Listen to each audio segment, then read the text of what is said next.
Contact tracing, I think today is the 5th or so day since we started.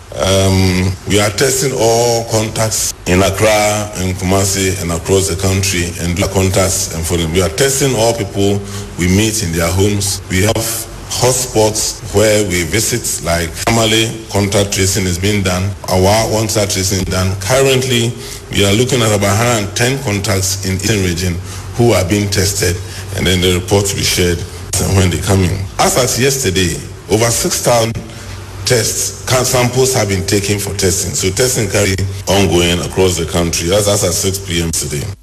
We also are looking at quarantine patients who were negative and still in the hotels. We so far completed 7 hotels.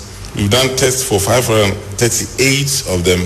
And then once the results are ready, we are hoping that within the next day, today and probably by end of tomorrow, all the tests will have been done and the results will be shared with all people in the hotel. Then preparation for discharge will be done based on, or management will be done based on the results that we have. We will continue to follow contacts. And PPEs remain a major challenge for all of us. And I think it's not just Ghana, but it's a global challenge.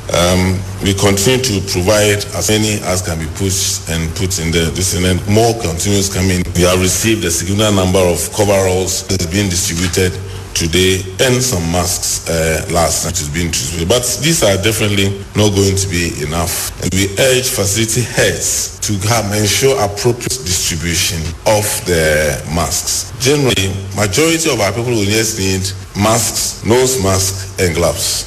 And that's what we're going for more than 98% of all health workers. We want to ensure that it's available. We've started the process of having some local production of one, and wearing is a local production that's comfortable, it can be washed and real. And I think this is something we want to prove. We want to encourage all people to wear masks if you can, especially those who have flu-like symptoms, to wear masks. The problem should wear their own masks to ensure that these things are done. So more is being done to push more PPEs into the system. And there are plans to provide local production to boost what we're bringing in currently.